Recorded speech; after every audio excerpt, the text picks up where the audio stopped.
Hi, I'm Joe, and I've got a little bit of a different kind of video for you today. It's not about space, it's not about Star Trek, it's not about race cars, it's about bees. Why is it about bees? Well, it's kind of a long story because I don't really have a personal history with bees, but it starts with this Lego Friends Friendship Treehouse here, which I got a few years ago. I think I got it on discount from Costco. This is the Friendship Treehouse, which was to celebrate 10 years of the Lego Friends theme. And it came out about the time when my kids were aging out of Lego Friends, but I saw it was a good deal. It's over 1,100 pieces, and I thought it looked like a neat build. So I went ahead and bought it, and I ended up building it myself. And they played with it a little bit, but not for very much. And it was one of the last Lego Friends sets they ever played with. But one of the subsections of this build is about bees and beekeeping. You can see there's a little beehive here. Another reason I got into this was because of this set. I believe this set was the reason the bee tile here was created. And I knew that it existed. So when we get over here, which is this forest mock, which I'll go into more detail later, has to do with my daughter Julie, who for her birthday a year ago wanted to build a custom forest that had lots and lots of mushrooms. And that was her thing at the time. So rather than buy her a Lego set, we just ordered a whole bunch of parts. And we figured our forest needed parts for trees, and it needed flowers, and it needed some wildlife. So knowing that the bee tiles existed, I went ahead and bought several. But unfortunately, so many of these specialized parts came from Denmark, and they took so long to get here that by the time they did get here, Julie was busier with other things and didn't have a whole lot of time for building, and she kind of lost interest in mushrooms. So I've had the pile of parts sitting around forever. Next is back to the treehouse here, was when I was first starting to get into Rebrickable in 2024. And I had built a brick artisan model of the Lego Friends Botanical Garden using 2 copies of that set. And I had seen him mentioned on several other people's videos, including Alex Noon's and Jason's Bricks and 5, which is where I actually got the Botanical Garden idea from. And I was just kind of looking through his Rebrickable designs to see what I could build that wouldn't take an exorbitant number of pieces. And I came across one of his models that used this Friendship Treehouse and no other parts. And that served 2 purposes. One is that Brick Artisan is a very good mock designer, and I wanted to build another one of his models. But the other was, as you can see here on the shelves, I have all these Lego Friends sets. And it's not just the sets that are in these boxes. These boxes have 5 or 6 sets each. And with my kids kind of aging out of them, and I was excited to find another opportunity to build a model using one of these Lego Friends sets, because otherwise the parts were just going to sit there. And anyway, the Brick Artisan model was of a Beekeepers shop, so I thought, why not build that? And then I remembered this set here, which is actually the Creator 3-in-1 birdhouse, and this here is the bee model, and it's bees. And I thought, well, that would make a nice display, even though the bees are entirely out of scale. It fits the theme, and I thought, well, shoot, now we have 2 models with bees and a whole bunch of parts that have bees printed on them. And then next was finding this set on Amazon. This is a FunWhole set. And at the time, I had just recently built the FunWhole Ski Lodge. That was my first FunWhole build, and I thought it turned out really well. And I saw this bee farm, which is over 1,000 pieces, but it was on sale with discounts for only $52.50. So I went ahead and bought it and thought, hey, that'll go great next to the Beekeeper shop. And then at the beginning of 2025, Lego Friends created another set, which is named the Beekeeper's Cottage and Flower Garden. And I thought, well, that's going to go along with the theme also. And if that ever goes on discount, which it did very briefly, and it's actually already rumored to be retired after just 1 year, which surprises me. Well, and then once I built this Beekeeper's Cottage, I felt like it really needed more bees than it came with. So I thought about having all those flower parts and tree parts and the half-started mock that Julie and I created, and I decided to create a dedicated base plate worth of flowers for the bees to get nectar from. So that resulted in this particular mock. And that's how we ended up with this entire display dedicated to bees. And clearly, it's obvious I have not built the Rebrickable mock yet, but as I almost always do when I'm building a Rebrickable model of an existing set, I always feel like I should build the existing set first, because for one thing, the pieces are already organized. And I like to do the original build first, because that helps me get familiar with what parts I'm going to be working with, because of course Rebrickable models aren't going to have numbered bags. And I also like to see what the original purpose was of the set, and it gives me a little bit of an idea of what it can be turned into. So I'm going to look at these 5 models individually first, and then we'll look at the Rebrickable build. We'll start here with the Creator 3-in-1 Birdhouse alternate build, which is bees. And it looks like here we've got just some brick-built bees that are flying around some clover. And I imagine this is kind of what you could imagine, that you're looking through some type of magnifying glass to see these bees, because clover wouldn't necessarily be that big either. And the bees have a hive here. This hive apparently has a spigot that is leaking, and some of the extra yellow pieces there are just put together to form a glob, like the honey is leaking out. And you can open up the inside, and on the inside here, you've got the representation of a honeycomb with all of these translucent yellow bricks, which are cleverly hidden on the inside of the birdhouse as part of the stand that holds up the birdhouse. And you've got these stud on the side bricks here that you could put the bees on if you wanted your bees to be inside the hive. Of course, since you can't see inside the hive without pulling this out, I like to leave mine out on the flowers. Up next is the FunWhole bee farm, which is actually very similar in terms of footprint as the ski lodge that I did last year, but the build was definitely not as enjoyable. And it was kind of a surprise to me, because I've heard such great things about FunWhole. But this one, now the build of the actual buildings was fine. There are just a few parts, maybe one part on the inside that's a problem. The trees are what kind of ruined it for me. And because the trees are the last part of the build, that's kind of what sticks in my mind. One thing that's the first part of the build that they do is the minifigures. And it's good to get those out of the way, because I'm not a big fan of these. First of all, you have to assemble them.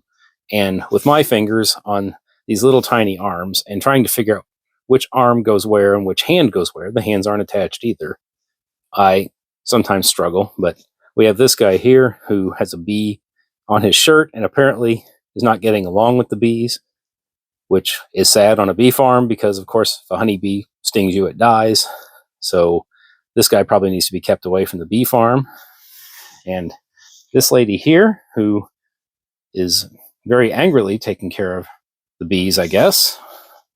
But the good part about her is her accessory, the smoker can, which I think is very clever. It's just 2 parts. It's a mug upside down in flat silver, and then one of these bent pieces. I don't even know what you call them, but you stick them up in the ground to, display things, like the bee here. And speaking of the bee, there are several printed tiles here. There's no stickers in the set. There's all prints, but the tiles actually have 3 different prints for the bees. Here's like the regular bee with both eyes open, and here's the bee with one eye closed, it looks like. And then down here, I'm going to have to take this off, we have the queen bee with a crown. Like all FunWhole sets, it has lights. I'm not really sure why, because it's a farm, and I don't think of bee farms especially operating where they need lights, but you've got some lights here in the ground that kind of pulsate there. And you have lights inside here, which is where it looks like the honeycombs and the honey is processed. And then what looks like it might be a small office or store, there's lights inside there. And the roofs do come off. I'll do that in just a second.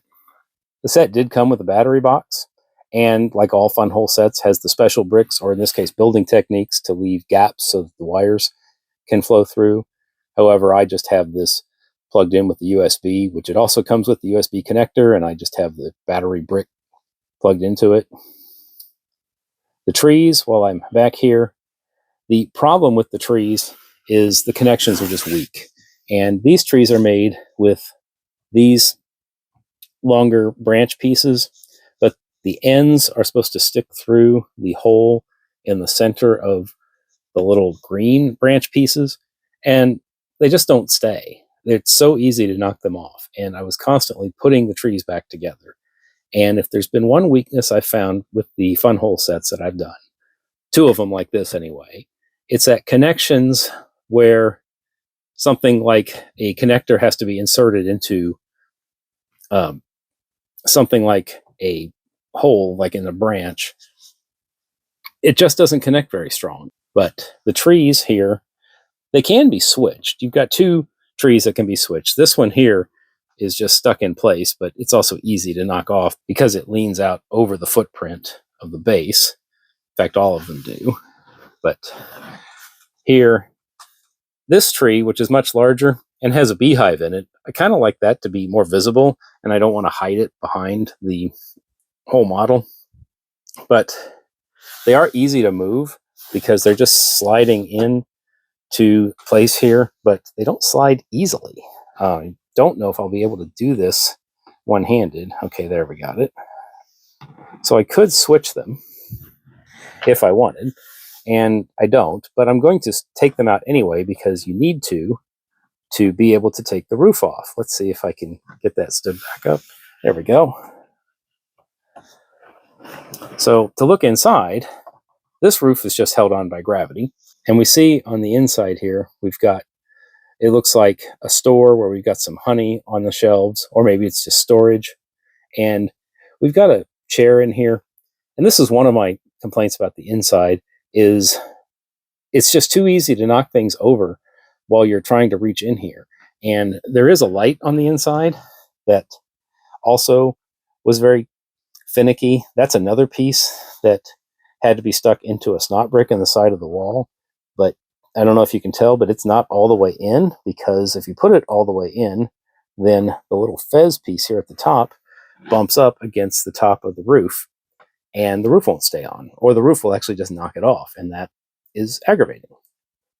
And then when you try to fix it, you knock the chair over, which is hard to get in there because this is the only way into this part of the building. Over here, this is a flatter roof, and it's just held on by two studs, if they're even attached at all. But you can see we've got a lantern in the back, and we've got a light next to this bit right here, which is some type of machine. I'm guessing it's like a centrifuge, and you can turn it to spin the honey out of the honeycomb. I don't know if we can open that up easily. Apparently not. But you can see it actually has a label, honey extractor. And 9062, I think, is just the number of the set. But then we have other equipment in here for dealing with honey. I see another smoker can, and I'm not sure why there's an easel there in flat silver, or a hairbrush, but it looks like we've got some other measuring equipment, a beehive, some more printed jars, and other honey making accessories. Here's a better look at the lights in a darker environment, just to give you an idea of how bright they are. And the green lights are kind of neat there in the ground, but I'm not sure what purpose they serve. And if we take the roofs off, we can see inside, and it's not really a whole lot different than when we saw it in regular light, but that gives you a look at what it looks like in a much darker environment. And one last thing I'll point out about this model is that this building off to the side here was intended to be able to be popped off and still be able to use the lights, but like what happens with a lot of these FunWhole sets, the contact plate underneath is stuck. But there is a plate under here that is supposed to stick to the bottom and is instead stuck to the top, and therefore the wires cannot be disconnected. Okay, I actually had to take a few minutes to even find the contact plate, but there it is, and that's what you're supposed to be able to put this piece on. But you can kind of see I made a mess trying to get that off of there because the contact plate ends up sticking to the other end here on the building. And that is a known problem with some FunWhole sets as well. I don't know if some of the newer ones, since they've rebranded to Lumibricks, have that same problem with those plates.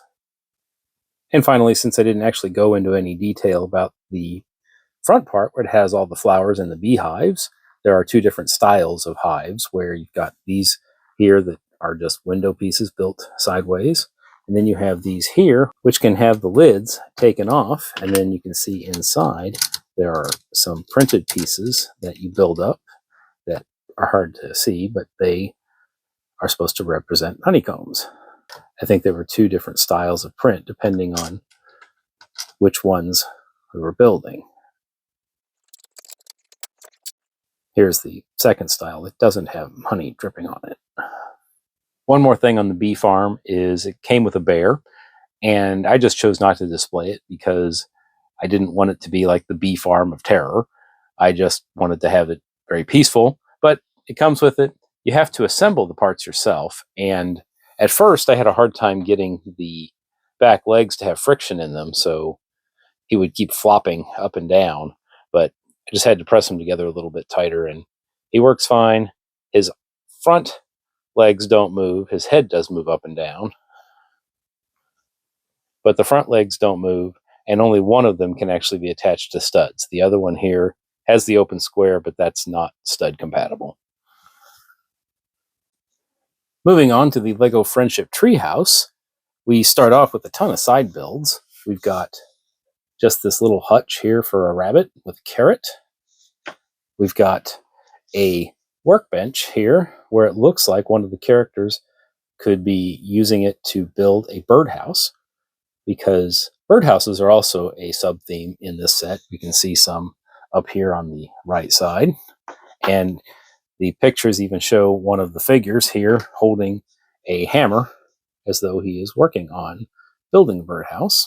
Then we have a small beehive, again with a bee tile and the beehive piece. And this tile here, which is printed, just slides in and out.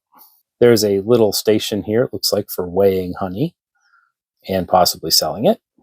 And then we've got a bike here that looks like it's for transporting the honey. Maybe they do honey delivery. As for the treehouse itself, it looks like it's a treehouse actually built kind of between two trees, because you've got two separate tree trunks here in the front. We've got another beehive here, and it has actually 4 levels we'll see from the inside. The bottom level is just where you come out of the slide. And I've noticed so many Lego Friends buildings have slides built into them. And they're the type of buildings that wouldn't normally have slides built into them. And I just wonder how many kids grow up with unrealistic expectations when they get into real buildings that they don't have slides to go from level to level. And I'm kind of wondering why we don't do that anyway. One floor up, we've got a balcony. We have 2 more of our figures. And in this case, one of our figures is in a wheelchair, and that will be important to note when we look at the back. And normally you would think you would have to climb up the back somehow to get to that level, but there is a feature here on this set with a ladder that you can rotate down, and that's how the figures could get up there, although that seems tremendously unsafe for the person in the wheelchair. We've got a crooked window, and that's crooked on purpose, probably to make it look like it was built by, say, less experienced builders. We've got a small ladder to get to another balcony up here. We have lots of branches. We have ladybugs. That's another bug piece that was included in this set. And another bee.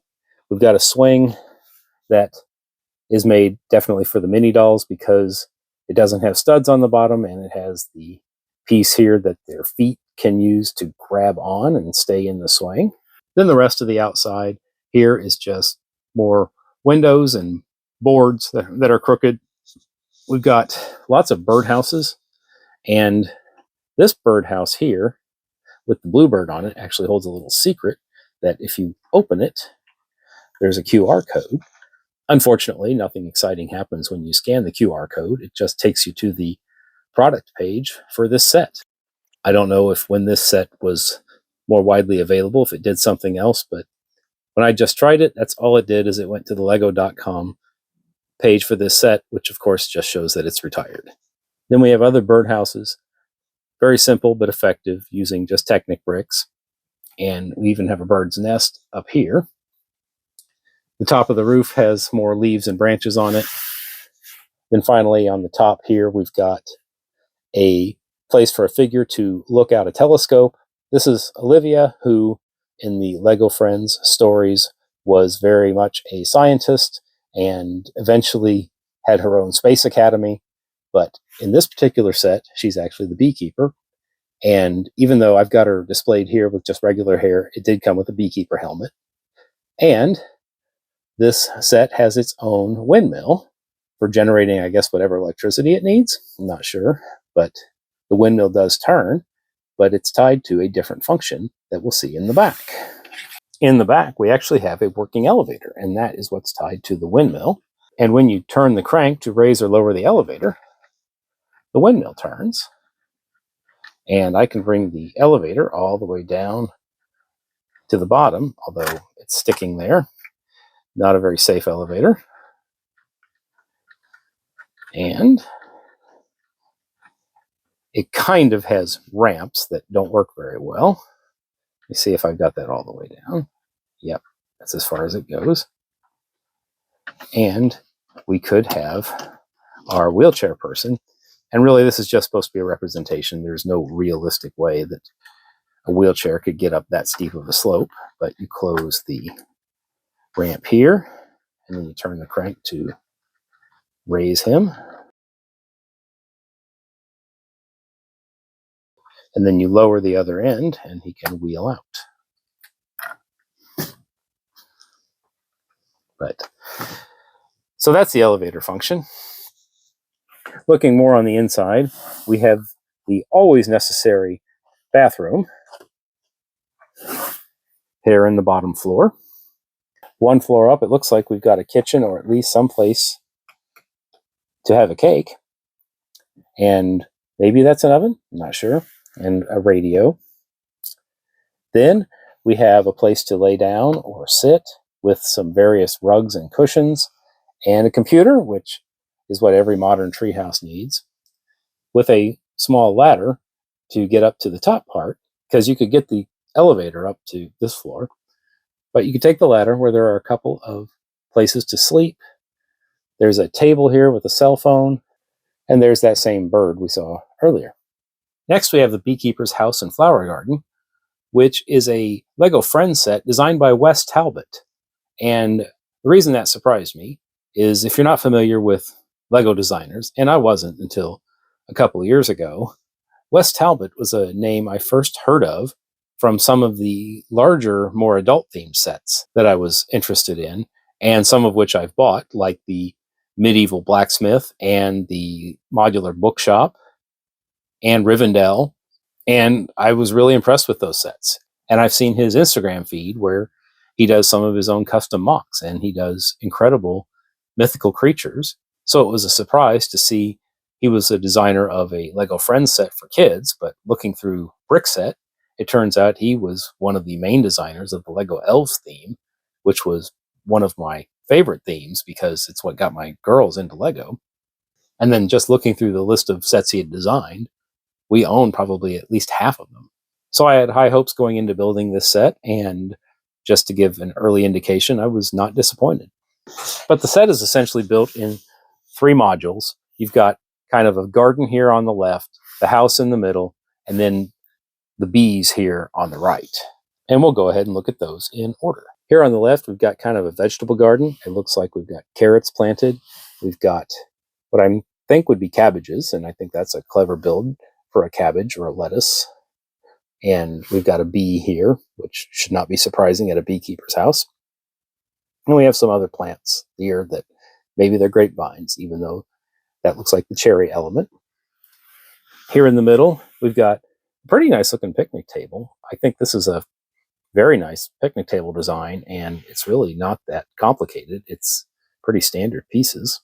But on top we have some mugs. It looks like plates with honeycomb, and we have a basket with knitting needles and yarn.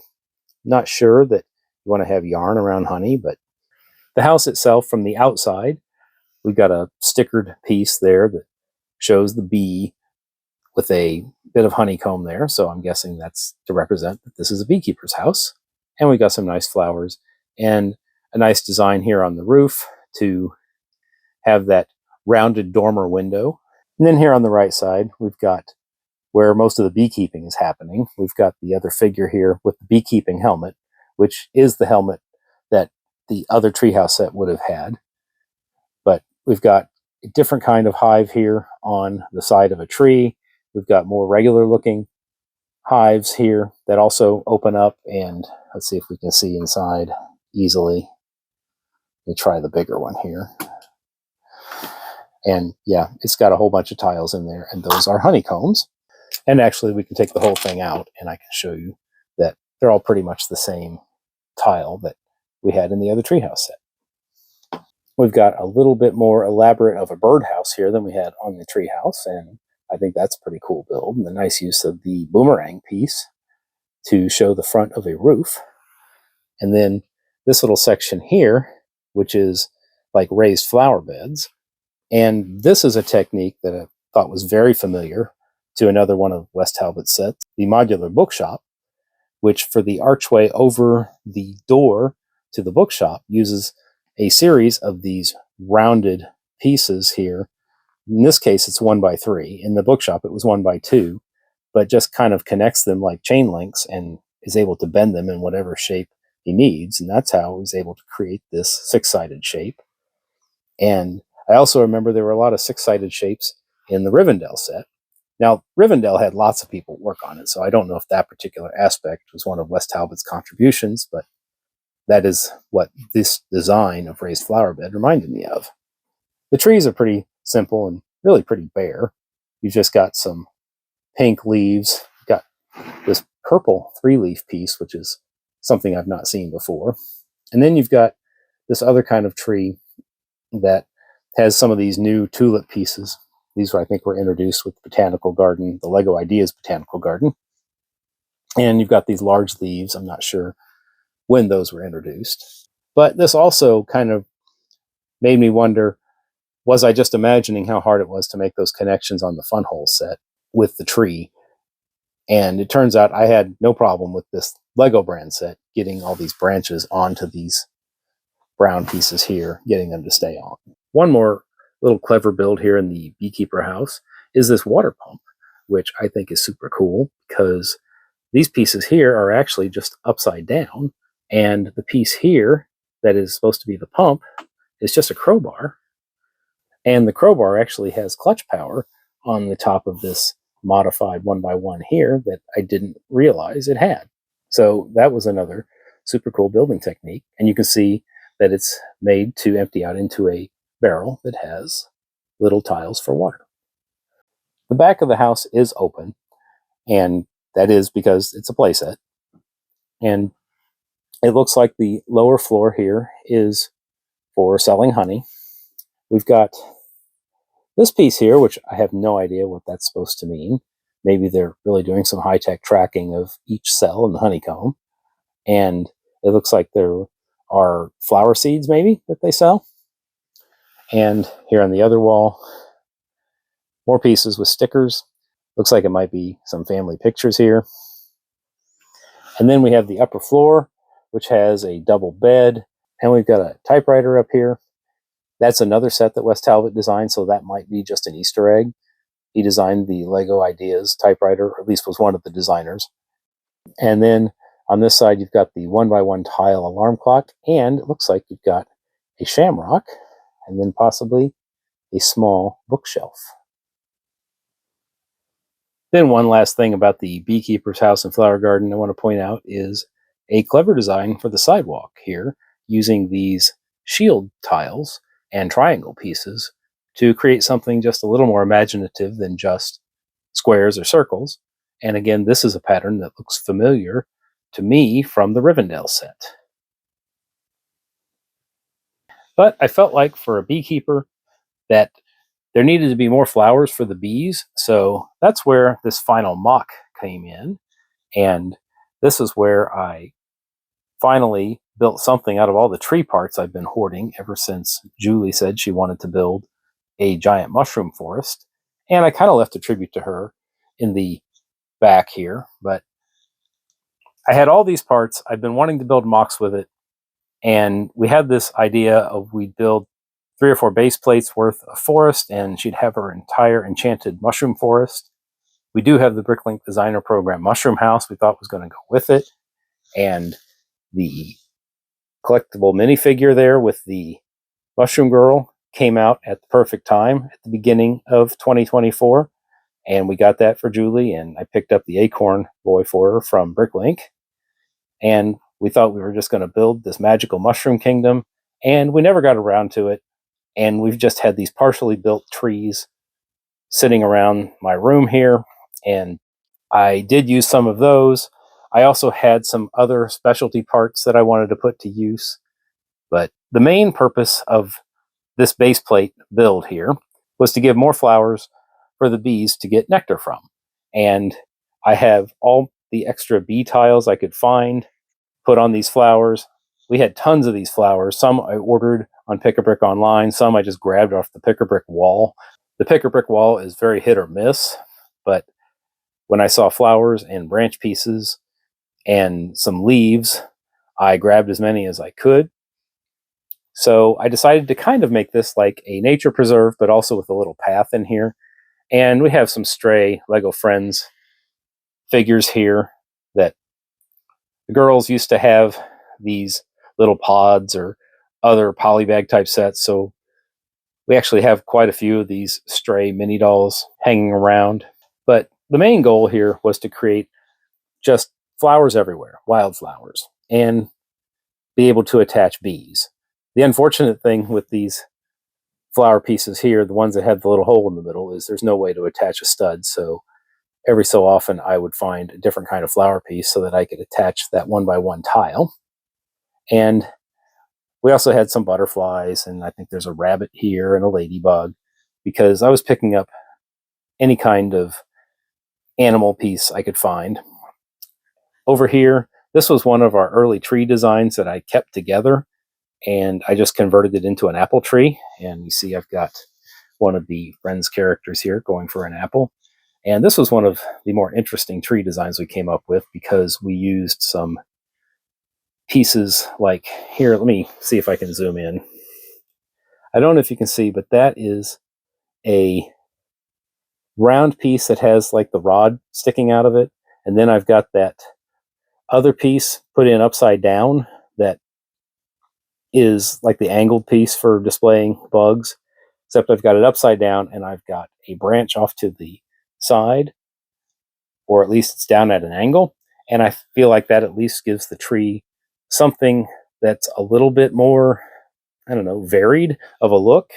Because when you're building trees like I'm doing here, and all I've got are these green branch pieces, they're all going to look kind of like this tree here, where everything just sticks out horizontally and is parallel to the ground.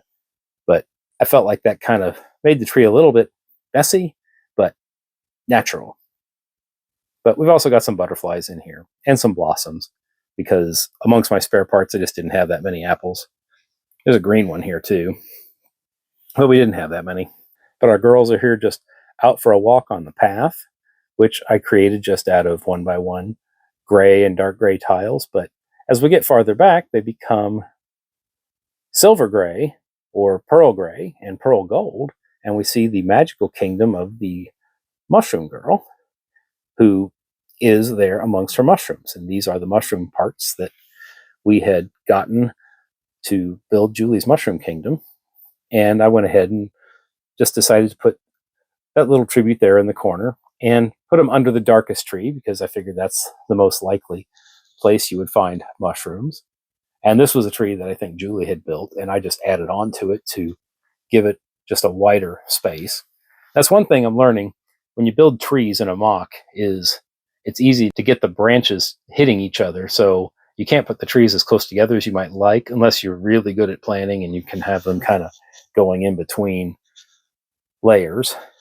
And because we have this mushroom kingdom, which I wanted to think was a little bit more of a fantasy land, I created some different trees.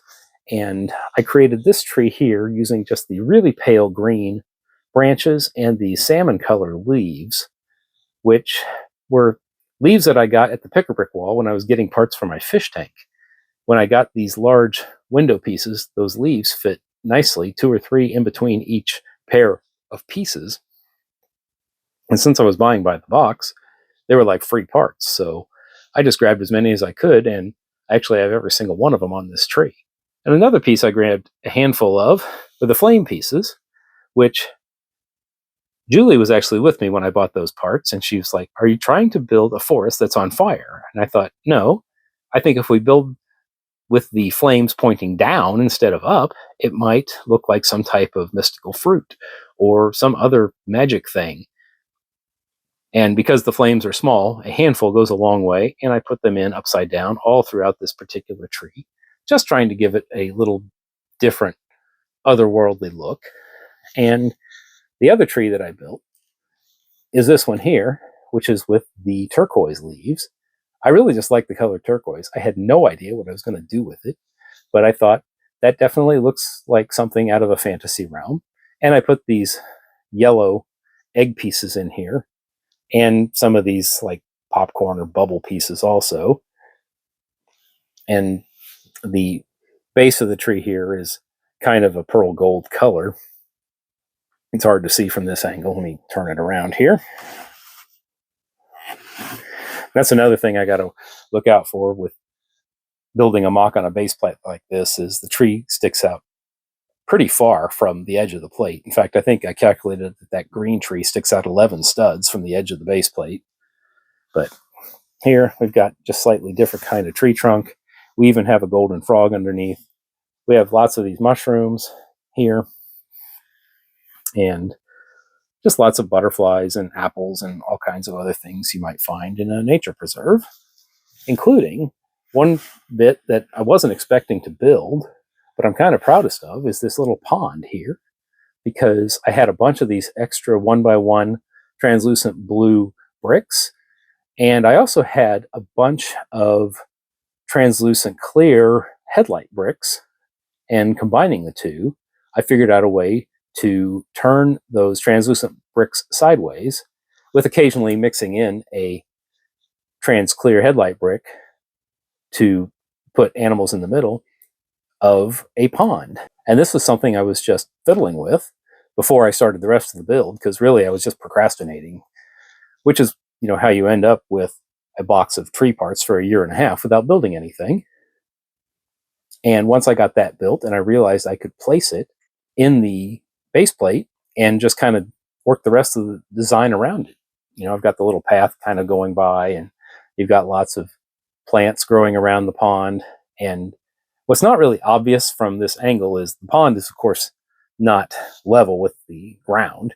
It's raised up by a full brick, but I wasn't about to get out enough bricks to raise the rest of this base plate because I don't have them. And the building technique, I'm actually going to show you a little detail about that in just a minute. When you look at it from this angle, I cluttered it up with enough leaves that you can't really see that the pond is not level with the rest of the ground. Now for this next little bit, I'm going to warn you, there's math. So be prepared or just fast forward. But I'm going to show you how I ended up building that little pond.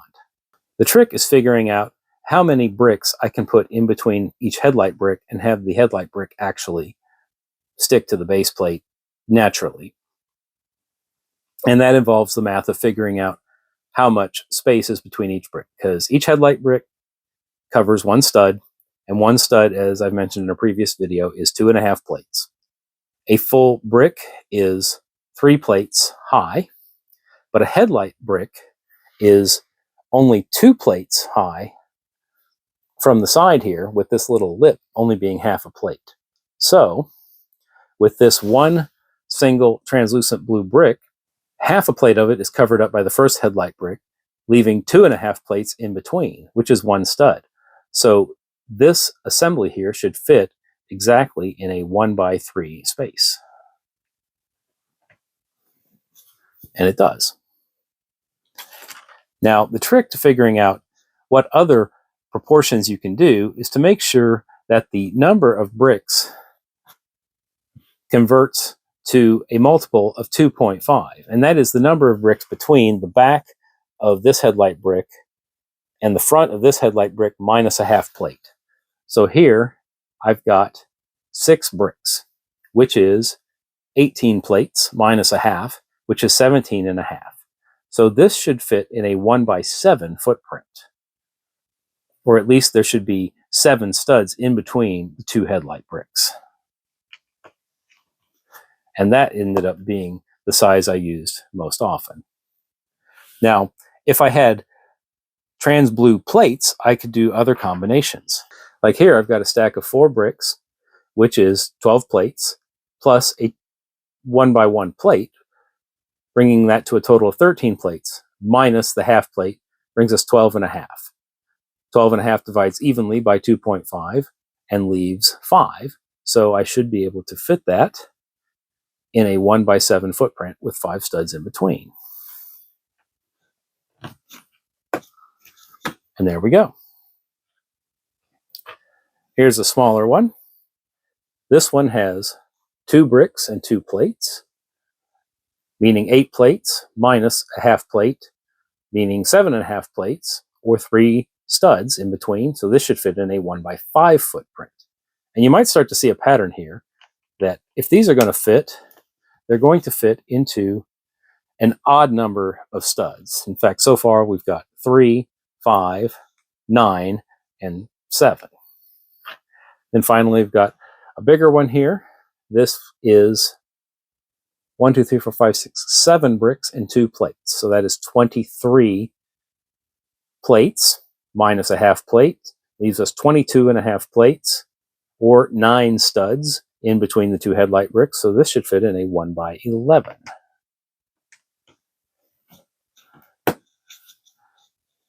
And there we are. And that could be the start of our pond. And of course, I could have put headlight brick in the middle if I wanted to have a place to put like a frog or a duck. And with these headlight bricks on the side, I just kind of cover them up with some leaves. And that gives us the edge of the pond. And you could also put some 1x1 trans blue bricks upright here on the side also, if you wanted to expand it just a little bit. You just wouldn't be able to see through the stud, but that would give you another connection point for more leaves. But one caveat about this is it's actually an illegal building technique, because on a headlight brick, it is, yes, 3 plates high with 2.5 plates worth covering the brick that's attached sideways, leaving a half plate at the bottom. And a Lego stud is a half plate thick, but it's actually just a hair more than a half plate, because the word Lego is in the mold, and that Lego word sits just a hair above the stud, which makes this an illegal building technique because it presses up against the brick in the middle, even if you can't really see it. But I went ahead and built it this way anyway, so please don't call the cops. So those are my 5 bee builds. So the next step now is to actually build the Rebrickable model that kind of inspired this whole idea for the video, and take apart the Friendship Treehouse and get going on that. So there's the Rebrickable model, Mach 102963 Beekeeper Shop by Brick Artisan. And I think this is a really cool looking model, considering it was made out of parts for a big treehouse. And I have to admit, when I was taking the treehouse apart, I was wondering how we were going to actually get walls, because there were very few pieces, it seemed, that were made for walls and a lot more made for trees. But there is a lot more than meets the eye if you just look at the front of the building here, and we'll take a tour all the way around. We'll start with the front, which has a front door and a nice little welcome mat with the bees, because this happened to be a stickered piece from the original model. And this model actually makes pretty good use of these stickered pieces where it can. There are some stickered pieces that are going to look out of place, but that's inevitable for doing a Rebrickable model out of something like a Lego Friends set. But I think it makes good use of the stickers where it can. The front of the building is mostly blue walls with the yellow accents in the center and around the windows, and I think it makes great use of these yellow leaves to put around the windows, and we've got some other leaves and the ladybug and pink flowers to serve as decorations. We've got these two cone-shaped trans yellow pieces to be like the porch lights, which I think works really well.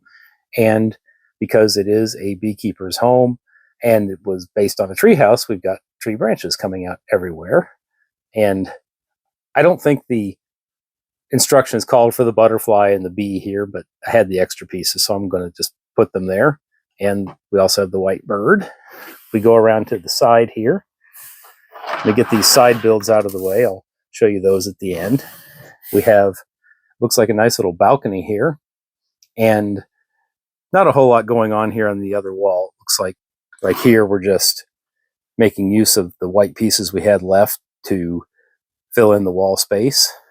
But you start to see why I think this is such an imaginative rebuild of a treehouse, because the back of the model is like the beekeeper's home is built into the back of a gigantic tree.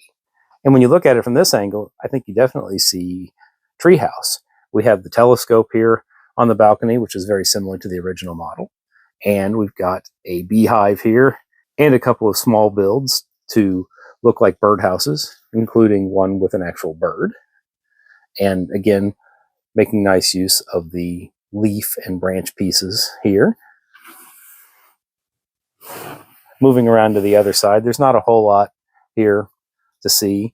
And here you can kind of see where these Technic pieces don't have any function. They just kind of fill the space, because at some point we were bound to run out of regular bricks, and we had lots of these arched brown bricks here that are used often as tree parts, and these are just filling the space. Here you see an example of where the stickered pieces kind of show up because you have no other choice. And I, of course, already put the stickers on before this was built. And back to the front, we have a couple more lights. I assume those are supposed to be lights. I think those 1x1 trans yellow pieces were originally supposed to be like small honey dishes in the original model, but here they are accent lights. And then here on the roof, again, making use of some of the stickered pieces to show the green and brown wood grain here and other leaves and branches, as though nature is growing over the top of this building. And speaking of which, right here, and it's not immediately noticeable, but there's actually no roof over this little balcony area. It's just a couple of these branch pieces with flowers and leaves on them that serve as the cover for that balcony area. We also have a few side builds, and some of them are pretty much exactly the same as what the original model had.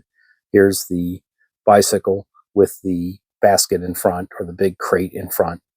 There's nothing in the crate this time, but that's pretty much the same build. We also have the workbench with the vise on the end.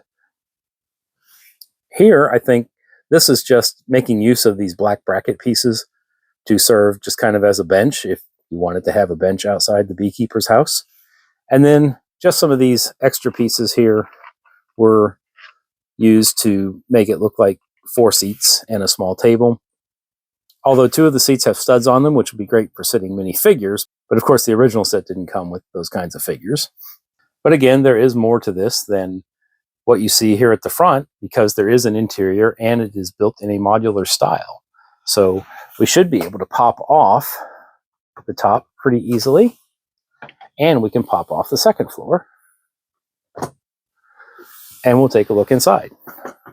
We'll start here in the back of the beekeeper shop. And it is a little bit harder to see in here because there's a wall on all 4 sides.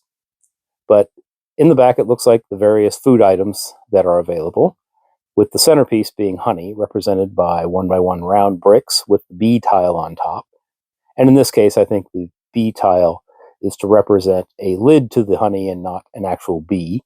But there's also a cake, coffee mugs, a cookie, carrot, some mushrooms, and the little sign here indicating that honey is available.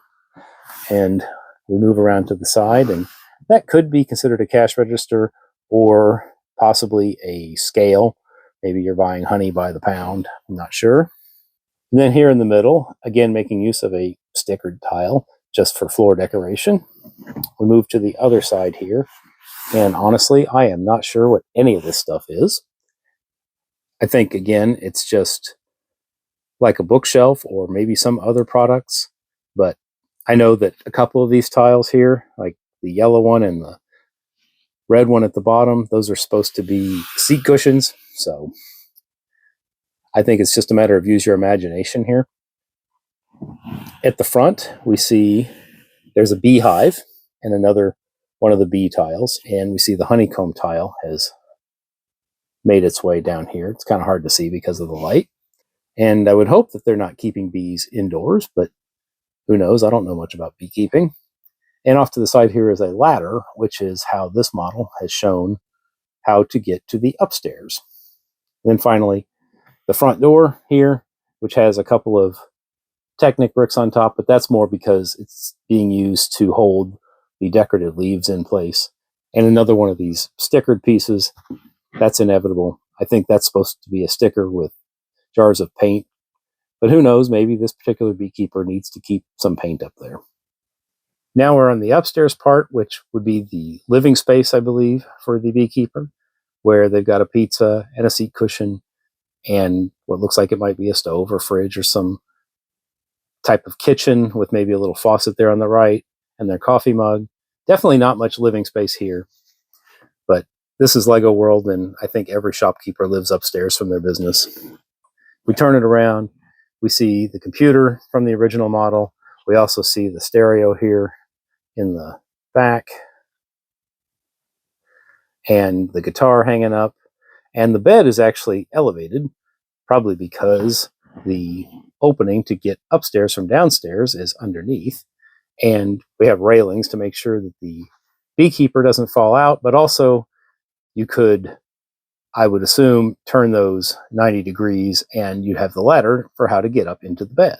Then here on the side, you've got kind of the swinging door here to lead out into the balcony area, which is nicely overhung by the branches, and there's no actual furnishings out here. It's just a nice place to go enjoy the outdoors, I imagine. And finally, there's no interior to the roof. It's hollow, and from the front, it's all brown. In the back, we have some yellow pieces and green pieces that just kind of fill out the design, but honestly, I think those would look okay if they were pointing to the front. All in all, I think this is a great looking alternate model. The only problem I had with it is this piece right here, this brown piece with the branch on it, is only held on from above, and I've knocked it off a couple of times already, but that's not a big deal. And I think this would look good in a modular city if you really wanted to. It is 16 studs wide, and it's not as long as a base plate, but you could certainly put a half base plate under it and it would work and slot into your city. In fact, Brick Artisan's Rebrickable page for this model shows it in the context of being with other buildings, and it fits in just fine. And I think it's fun for kids to play with too, because you can open it up and you could position your figures, especially out here on the balcony. There's lots of space. Or you could have them pretend that they're shopping in the Beekeeper shop. But I've decided I'm not quite done making Rebrickable models for these sets, as I have found a Rebrickable model here for the Beekeeper's house and flower garden. So I'm going to take that apart and see what that turns into. So here we have the Buzzing Garden House, Rebrickable Mock 210726 by Check Out My Bricks. This is the rebuild of the Beekeeper's house and flower garden, and unlike the previous Rebrickable Mock, this one I actually had to order some other pieces for, and it is designed to sit on a 16 by 32 base plate, which I had, and I went ahead and ordered all the other parts to build this model. And I have to say, this is definitely one of the Rebrickable models I've ever built. And from the outside, I think it looks pretty good, but I'll have more to say about the building experience later.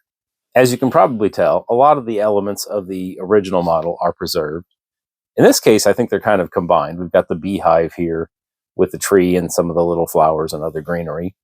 And of course, with this being bee themed, we're going to have plenty of flowers all around the build. I like the use of these pieces here to show stonework in the front of the house. And we can see in the window a little bit some of the interior details, but it definitely looks like honey and honey related products in there. And some of the design on the outside is definitely similar to what the original model had. If we look to the side here, we see the beehives are actually just underneath the house. And we have these same cabbage builds, although I think that the model tried to mix up things just a little bit by changing the colors of the flowers, but with this being digital instructions and the color not being very easily visible, it was really hard to tell what the model designer was going for. We move to the back. We have the garden, because this is a garden house, and we've got the picnic table and some of the flowers and the water pump and carrots and other plants, which are pretty much copied straight from the original model. And we have a small tree with the pink leaves. And this time the building is closed up, but I had some problems with that, and I'll get to that in a little bit. And here on the side, we've got the big chimney, and again, some more greebling here on the side to give it some texture. But you see there's a gap here, and that's actually intentional, and I'm not sure why. There is a lot of that kind of stuff in this build. Before we get into the challenges of the rest of the interior, I will show you that the top part of the house does come off by design, but it's not level because the chimney is off by a plate. And on the inside, you can't really see anything. You just have the stairs here, and that's all there are is stairs. And you just have a top view of the same beehives that you can see from the side. And now, before I get into the interior details of this set, let me just say, and I'm going to try and be polite here, I believe the mock designer here is a bit inexperienced and possibly has never built any of their own creations using their instructions, because there are definitely some challenges here. The panel here, this was all part of the additional bricks. You're supposed to be able to get that out, but there's actually nothing to grab onto to pull it out. That's why I've left these windows propped open so that I can stick my fingers in here, and it is a very tight fit. Like, there's one plate of clearance, but I can pull that out and we can see inside. And here, for a closer look, it definitely looks like someone who is a bee and honey enthusiast. You've got a wood-burning stove. You've got various trans yellow and trans orange pieces here that look like they might be for honey, or maybe you've got honeycomb here under glass. Now, the fact that the tiles here have stickers that are related to bees is coincidental, because the instructions never made any reference to the stickers. And that's why the table here has a sticker on it, because the tile had already been stickered. The instructions just called for a 2x3 brown tile, which this set doesn't have except for the stickered one. Same with the honeycomb there in the back on the table, and the rug here on the floor just seems to coordinate. So that was up to me to figure out which stickered piece to put where. But overall, the interior here is not bad. And there is access. I don't know if we can see. Yeah, there's a hole, and that leads to the stairs, which are accessible underneath the model. But what you might not be able to tell from here is that there is yet more interior here under the roof. Now, inside the model, there's no mechanism, no ladder, no stairs to get up there. And the designer did not build a way to actually access the roof without pretty much taking the model apart. And let me show you what I mean. And I could tell you it was going to be this way when I was building, because it has you build the roof open in the back, and then you build a separate roof piece, but you have to pull pieces here from the top and the bottom apart to be able to get it on there. And that's why you can see, if you look real close here, that there are gaps, because the way this roof is constructed, I had a really hard time getting the roof looking as good as it does, because there's nothing to reach from the inside to be able to support those bricks from underneath to press them down so those gaps won't be there. So let's try our luck and seeing what it takes to get inside the top level of this model. I have to pull this off, and this may not go clean because there's no hinge, and just get a quick look. There's a bed in there and a rug and a clock, and let me get some more bricks out of the way so we can get a better look. Okay, now that we have a gap to look into, there is a bed, and we've got a dresser. Looks like a safe underneath. Another rug here. That's another sticker that I chose to put there.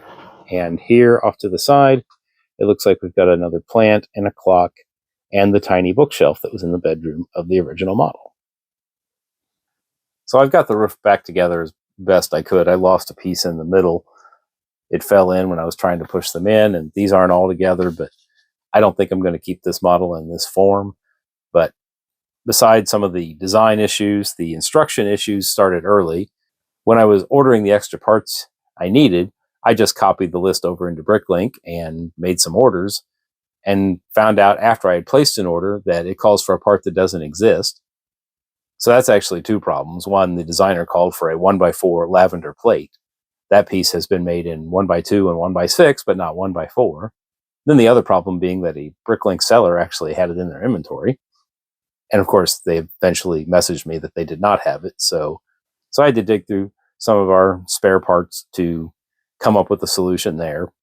It also called for the wrong number of tiles in some places, where it called for 7 of the dark tan tile here when it only used 6. It did not take advantage of doing 2x or 3x builds. Like, see, there's 3 sunflowers here, and it had you actually build them all separately. There's 2 carrots in the basket there in the back. It had you build them all separately. I've already mentioned how it didn't acknowledge that some of the pieces might have already been stickered. And not every set of Rebrickable instructions does that.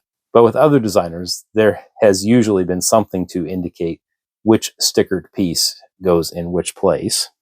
And even though this sits on a 16x32 base plate, which it calls for you to add to the model, it didn't take advantage of hardly any of the large pieces that were in the original model, including 2 16x16 plates, which seem like they could have been rigged in some way to serve as the 16x32 base plate so you wouldn't have to buy one. There were steps in the instructions where you were required to remove pieces in order to place pieces, and I've already shown that with the roof. And there were some parts of the instructions where you just sit the pieces on nothing, or they're not attached, or they're just sitting sideways. And even though this is called the buzzing garden house, it didn't actually have you place any of the bee tiles. Now, it's possible that the instruction writing software didn't have this particular part in their inventory, but I felt like that's something that the designer could have put in somewhere in a note. And these tiles that I've placed here, even on the beehive itself, it didn't have anything sitting there except for the curved piece there to mount the bee tile on. But I just kind of went through the parts myself and went ahead and placed those. It also called for extra parts that I'm not sure that you really needed, or it called for extra parts in a color that I don't think was necessary. Like these 4 clips here. They're 4 1x1 modified plates with clips. And the instructions called for regular green. Well, that part has only appeared in 3 sets, and if you go look out on Bricklink, it's about $1 per part. Now, if I switch the color to bright green instead of regular green, I could get it for about 3 cents a part. So I'm just wondering, why did the designer have you pick regular green when a much less expensive color was available? And then after I'd finished the build, I looked through the parts I had left, and sure enough, these 2 1x2 pieces with clips in regular green were already included, but for some reason the designer decided not to use them in this part of the build. And then finally, speaking of the extra parts you had to order to finish the build, I'm just wondering why, if the designer had built a model that required extra parts, why didn't they include parts or a design that would allow easier access to places like the attic bedroom? I think a hinge like the Home Alone set has would have been great here. And I thought about redoing this myself, but I'm not planning on keeping this model. I just think that once you've decided to design a model that needs extra parts, just make it the right parts, make it the best model you can. And even though this model required ordering about 250 extra parts, if it had been 300 extra parts and it made the access to the interior much better, I think that would have been worth it. So out of these two Rebrickable models, definitely like the Beekeeper's house best, but I'm glad I built both of them, even if I did find a lot of problems there in the buzzing garden house. That's kind of the caveat with Rebrickable, is you don't necessarily know what you're getting into until you've actually bought the instructions and then had your hands on the build. But I think I did as much with it as I could, but I just don't love it enough to keep it in that form. And if I had a city where I was going to slide in something for a half base plate, I think it would look good there, as long as you don't insist on ever opening it up. Thanks for dropping by to watch my bee-themed video and all these various bee builds. I've gone ahead and included the botanical garden that Emily and I built last fall, even though it's not bee-themed, and I don't think it even has any bee tiles in it, but I think it definitely fits the overall theme. It's a Rebrickable model, also by Brick Artisan, of another Lego Friends set, and it's got lots of nice botanical details like a lot of these other builds do. Overall, I think all of these builds would make a really nice coordinated themed display. I would probably change the buzzing garden house there back to its original form, because I think it just looks better sprawled out so you can see all the plants. I think the Beekeeper house there, I just really like that, and I'm probably going to keep that one as it is. I might make the side builds go away just because they're a use of the extra pieces, but they don't really add much visually. But overall, even though I don't have any specialized knowledge of bees or interest in them, I like all these builds, and I'm glad to be able to share them with you today, and to remind you that today is a good day to build.